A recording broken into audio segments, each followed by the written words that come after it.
sejauh yang kita baca, sampai sekarang belum ada satupun investor yang masuk ke sana. Coba kalau ada sebutkan, sebutkan misalnya 2 atau 1 gitu, investor mana yang sudah masuk ke sana. Yang saya dengar justru ada ratusan ribu hektar tanah sudah dikuasai oleh pengusaha-pengusaha tertentu sekarang ini. Nah, saya setuju ke depannya itu agar mengundang investor, IKN harus diteruskan, tetapi pendanaannya harus sesuai dengan tujuan semula, bahwa itu sebenarnya mengundang investor. Tapi sekarang ini yang sudah jadi itu semuanya dari APBN, sehingga memang diperlukan langkah-langkah perbaikan agar warisan baik Presiden Jokowi ini bisa kita lanjutkan. Terima kasih, selesai. Dan untuk menanggapi Prof. Mahfud, Prof, mungkin nanti setelah pulang dari debat bisa di Google, sudah banyak yang masuk Mayapada, Agung Sedayu. Dan nanti akan tambah lagi mungkin setelah Pilpres, karena mereka akan pasti akan wait and see, melihat stabilitas politik di Indonesia. Terima kasih, Prof. Kayaknya belum ada. Nanti saya bilang, Mbak, kan anggaran kita diblokir semua. Kok kayak progres gimana sih? Anggarannya nggak ada progresnya. Buat beli makan siangnya Pak Menteri, progresnya. Inilah salah satu contoh produk hukum yang tidak melewati proses dialog publik yang lengkap. Sehingga dialognya sesudah jadi undang-undang. Dan ketika dialognya sudah undang-undang, siapapun yang kritis dianggap oposisi, siapapun yang pro dianggap pro pemerintah. Kenapa? Karena tidak ada proses pembahasan yang komprehensif yang memberikan ruang kepada publik. Ini negara hukum, bukan negara kekuasaan. Dalam negara hukum, berikan ruang kepada publik untuk membahas sebuah peraturan sebelum dia ditetapkan. Tapi ini nada-nadanya seperti negara kekuasaan, di mana penguasa menentukan hukum, dan kemudian dari situ kita berdebat pro kon. Kami melihat ada kebutuhan-kebutuhan urgen yang dibangun untuk rakyat. Kalau hari ini kita belum bisa menyiapkan pupuk lengkap, tapi pada saat yang sama kita membangun sebuah istana untuk presiden, di mana rasa keadilan kita? Oke?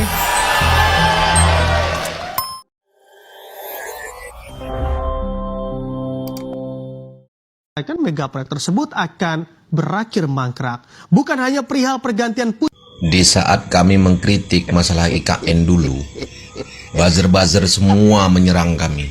Kalian tahu apa? Kalian orang susah. Pikiri aja hidup kalian masing-masing. Kalau dana semua kesedot ke sana, yang jadi imbasnya semua rakyat. Bukan kalian aja buzzer. Ya kan? Nah, pajak pasti dinaikkan, BBM pasti dinaikkan, utang pasti nambah lagi. Kalau enggak, dari mana ngambil duit membangun ibu kota tuh? Dari nenek kalian. Dan ini pesan untuk buat Pak Prabowo, Pak. IKN jangan dilanjutkan, dan orang-orang yang terlibat dalam mengesahkan undang-undang IKN itu tangkap aja semua, Pak. Jebloskan ke penjara. Mereka itu merugikan negara, merugikan rakyat. Nggak usah tebang pilih, Pak. Hajar terus. Kami mendukung. Di saat kami dulu mengkritik masalah pembangunan IKN, semua orang menyerang macam kami ini. Aneh nih, Pak. Orang itu pokoknya dihukum, Pak, karena orang itu merugikan negara. Triliunan itu. Hukum sampai berulat tungki orang itu dalam penjara, Pak. Tolong, please. Yang buat kalian netizen, kawal terus. Bantu Pak Prabowo kita kali ini. Karena 2029 nanti Pak Anies presidennya. Amin ya Allah. Jangan lupa ya. Kawal terus. Dulu ada bocah ajaib di panggung debat bilang bahwa investor di IKN itu banyak. Begitu juga dengan bapaknya pernah bilang bahwa investor di IKN itu berlomba-lomba. Banyak peminatnya, laris di mana-mana. Tapi faktanya yang terjadi sekarang, uangnya tidak ada. Kemana? Kemana semua investor yang disebut-sebut kemarin? Kemana? Ngibul kan? Ngibul.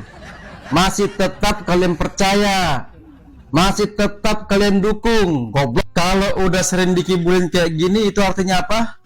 Artinya apa? Artinya Anda sakit jiwa. Bom waktu yang ditinggalkan oleh Jokowi mulai meledak. Kali ini berbentuk keterpaksaan Prabowo membuat rakyat yang sedang susah makin susah dengan melakukan pemotongan besar-besaran anggaran belanja negara. Artinya, banyak pembangunan yang dibatalkan atau dibekukan, diperkecil, ditunda, atau dihentikan sama sekali. Sehingga banyak orang akan kehilangan pekerjaan. Keterpaksaan tersebut tak lepas dari penghamburan dana secara besar-besaran oleh Jokowi sebelum lengser. Kenyataan ini membuat para investor mancanegara makin malas masuk ke Indonesia. Di mata mereka, apa yang dilakukan oleh Prabowo menunjukkan bahwa ekonomi Indonesia sudah rusak berat, membutuhkan waktu yang lama untuk memulihkannya.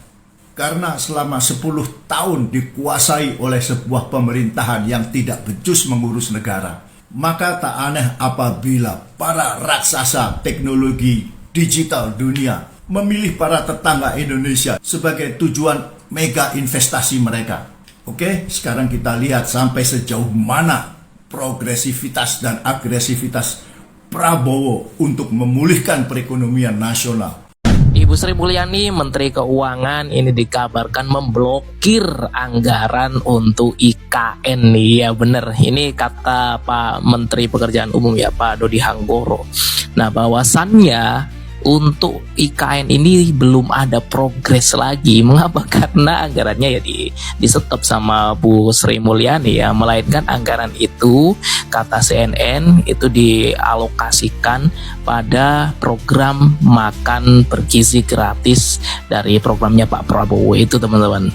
Nah, apakah ini mengindikasikan bahwasannya politik bulan madunya Pak Prabowo dan Pak Jokowi ini sudah di persimpangan jalan nih, istilahnya sudah say goodbye gitu ya. Karena apa? Karena kita melihat bahwasannya proyek yang digembor-gemborkan saat era Pak Jokowi ini tidak mendapatkan prioritas ya dari Pak Prabowo dan jajaran kabinetnya. Nah, menurut kalian bagaimana ini, teman-teman? Menurut kalian, apakah IKN ini akan menjadi Candi Hambalang versi terbaru? Coba tulis di kolom komentar. Salam logika. Dari 110,98 triliun anggaran untuk Kementerian PU dipangkas sebanyak 81,38 triliun, sisanya cuma 29,57 triliun. Nah, kalau anggarannya IKN di tahun 2025 14,4 triliun mau dipertahankan, artinya PU hanya punya sisa anggaran 15,17 triliun untuk se-Indonesia. Mana cukup 15,17 triliun untuk se-Indonesia? Kan gak mungkin juga mengorbankan kepentingan nasional hanya demi IKN. Nah, waktu gua dengar Menteri PU bilang bahwa dana anggaran untuk IKN diblokir, gua setuju banget. Biar IKN tidak mangkrak, suruh aja IKN fokus mencari investor-investor swasta. Kan dulu Pak Jokowi bilang bahwa ratusan investor swasta antri untuk IKN. Gimana? Jokowi masih yang terbaik toh? Seneng banget didodolin. Teruntuk kalian yang membela mati-matian Pak Jokowi dengan proyek besarnya pada saat itu adalah IKN.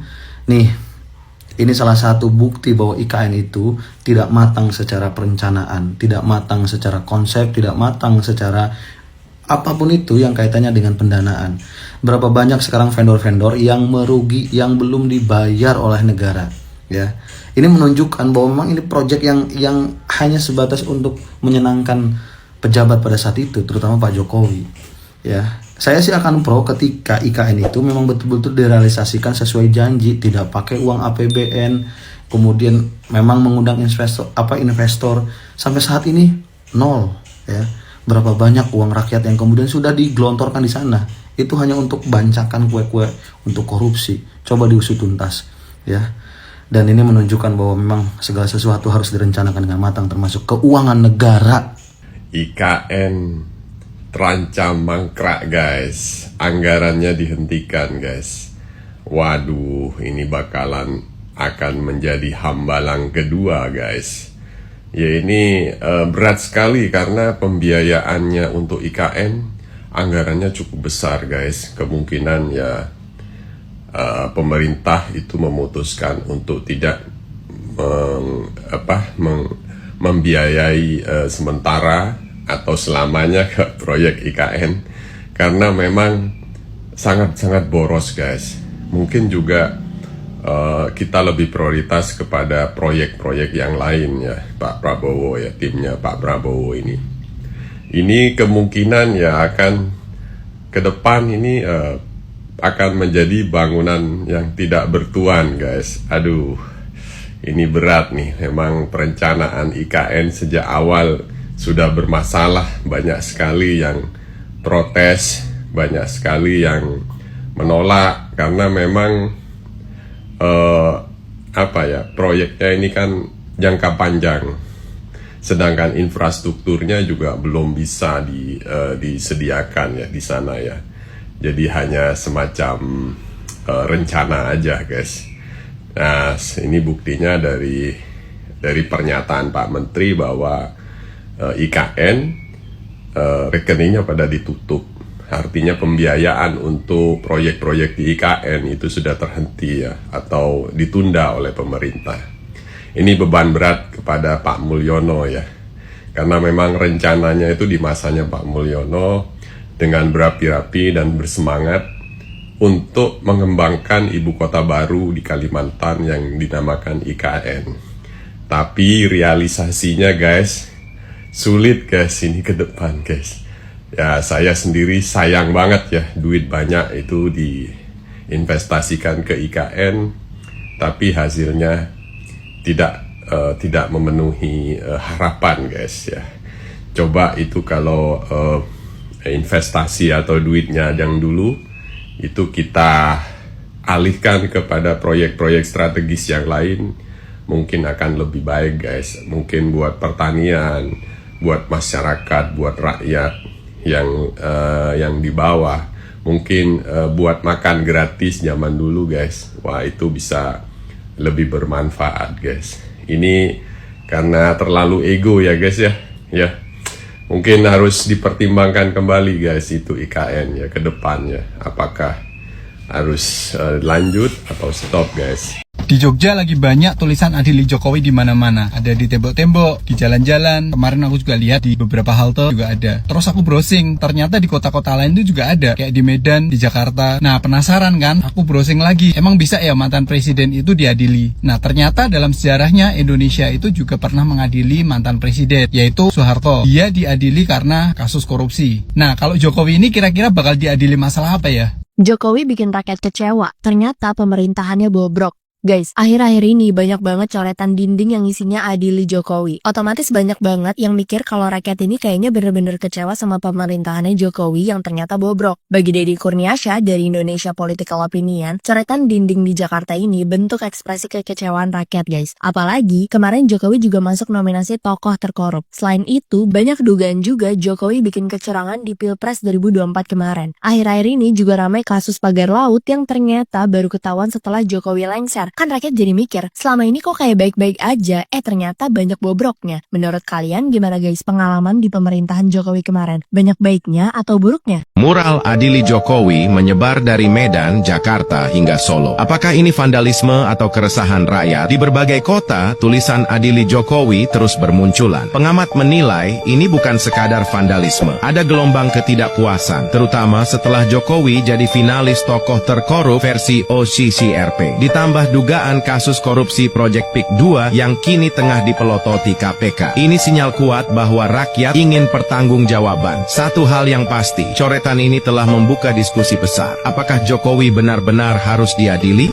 Polda Metro Jaya belum ada unsur pidana dalam kasus pagar laut Tangerang. Ini penjelasannya. Alasannya karena emang mereka satu paket. Ini ada lagi konflik tanah di Parung Bogor, konflik agraria. Banyak sebenarnya konflik agraria ya, cuman gak ke apa aja ke media.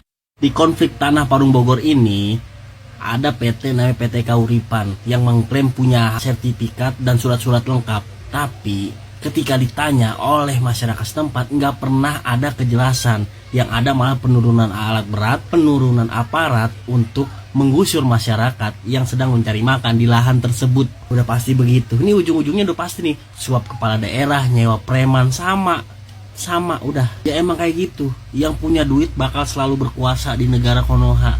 Assalamualaikum warahmatullahi wabarakatuh. Kembali lagi di channel Heru MK. Viral IKN banjir dan tumbuhan merambat ke bagian-bagian IKN menunjukkan bahwa IKN ini tidak terawat dan mangkrak, teman-teman. Ditambah dengan statement Menteri PU yang ketika ditanya oleh wartawan dananya diblokir, tidak ada anggaran untuk IKN. Nah itu dia kenapa masyarakat bisa memberikan statement atau berkata-kata bahwa IKN ini mangkrak, karena Presiden Prabowo saat ini lebih mengutamakan proyek-proyek yang lebih mementingkan kepentingan masyarakat banyak atau masyarakat Indonesia. Saya sih lebih setuju kalau dana IKN itu di stop aja udah untuk program makan gratisnya Pak Prabowo, agar tidak ada carut-marut lagi. Dan viralnya mural Adili Jokowi yaitu karena ambisi Jokowi sehingga laut kita dijual. Saat ini Indonesia ini defisit anggaran, teman-teman.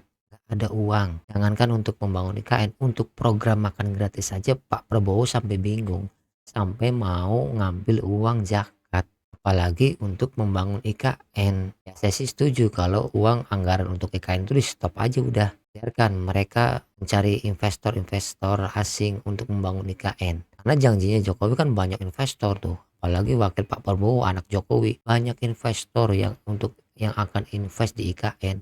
Tapi mana kenyataannya? Nol. Janjinya tidak akan menggunakan APBN, yang menggunakan APBN juga ujung-ujungnya, teman-teman. Itu pun investor yang masuk pun adalah ya investor-investor lokal. Dan itu pun dibalik itu semua Jokowi harus balas budi ke Aguan.